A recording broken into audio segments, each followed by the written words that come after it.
to this week's G.I. Joe toy review, where we will be taking a close look at Terra-Viper. But before we get to Mr. Terra-Viper, we're going to do our infamous shout-outs of the week.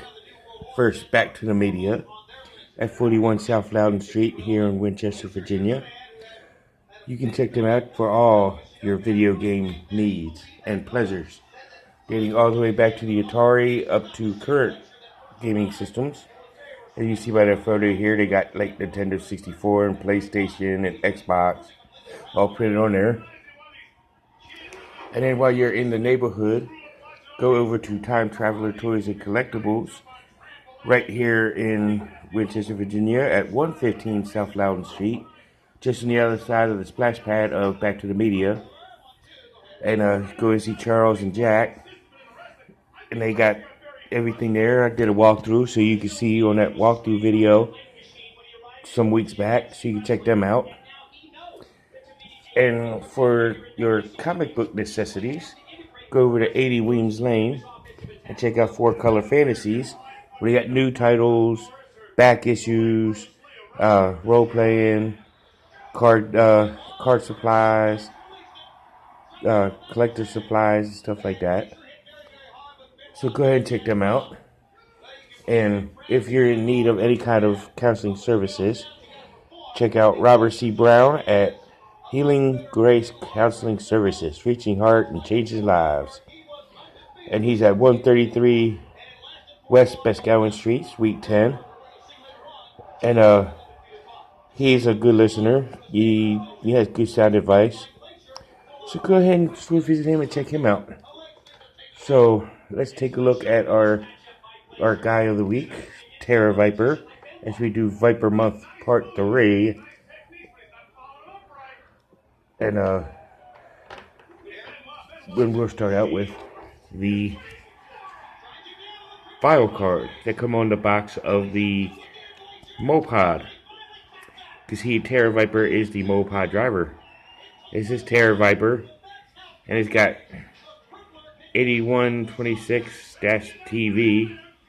I guess TV stands for Terra-Viper, not television, which is his badge number. Or what does it say here? His MIC number.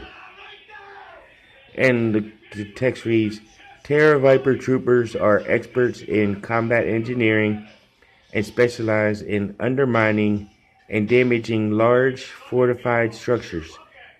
They analyze a building's construction and attack its stress points to yield maximum damage or swift infiltration. Preferred weapons: Mars Industries D57-A Extreme Environmental Tactical Pulse Rifle. Yeah. But unfortunately, the gun that I have for him is this little pulse handgun type of thing. But it's still a pretty cool looking gun. And he also has this oxygen tank, which is very similar if you remember Crocmaster, where he does have this. But it's pretty cool. And here's Terra-Viper. And he is, and yes, if you're wondering, he is in the same exact mold of the Crocmaster, with the buddies in different paint apps. We've got the gray head with the black eyes, gray bodysuit with black sleeves, black legs with silver straps on the boots and the pants leg, and black boots. Take a look at the articulation. His head does rotate a full 360. Head can lift this high, or arm can lift so high. Can rotate a full 360. Bends at the elbow. Can rotate at the bicep. Swivels at the hand. He does have the ab crunch feature. Legs can do a split. You can lift the leg all the way up to here. Just have little to no back leg movement.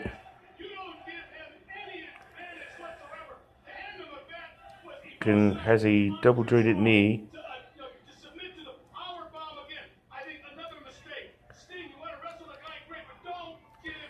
And he does have the ankle pivot, as well as the ankle swivel.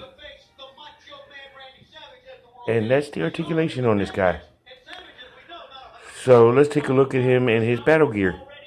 And here's Terra-Viper all geared up. Unfortunately, he has no figure stand, but as you can see, he's standing very well on his own. Now, he doesn't make any original runs in any of the Marvel original run of the comic book, nor the original run of G.I. Joe, A Real American Hero cartoons, Sunbow or Deke, nor was he in the animated movie. I'm not sure any kind of comic or appearances he made. You know, I haven't really been into the IDW. I've read a couple issues, but I haven't seen him in it, in the issues that I've read. But this is, but I would rank this as a top tier figure. I would say upper middle tier figure, because he is a same old as Crop Master, just minus the alligator and the whip and the holster on the thigh. But other than that, they try to make him more of an original, and he is a vehicle driver, so that's some points on his side. But he is a pretty cool design figure, pretty cool look. He's got that dark motif where Crop Master has the green. But that was your look here at Terra-Viper. There's no vintage figures, so I can't do a shout out to ACC or 4BX257 or 2 Joe Motion videos. But there's other G.I. Joe toy reviewers that have reviewed him, as well as his vehicle, the Mole Pod. I've even looked at the Mole Pod back during the summer. But this has been Terra-Viper, where next week we will look at Cobra's Air Support Viper and the Heli Viper. The Night Viper body with the Snow Serpent head, but more on that next week as we review Heli Viper. So tune in next week to see Heli Viper. Tune in Sunday to see my Transformer review. Like I said, this has been a Terra-Viper, and here on Cobra Island, now you know, and knowing is half the battle. See y'all in the next one. Peace, love, and hair grease.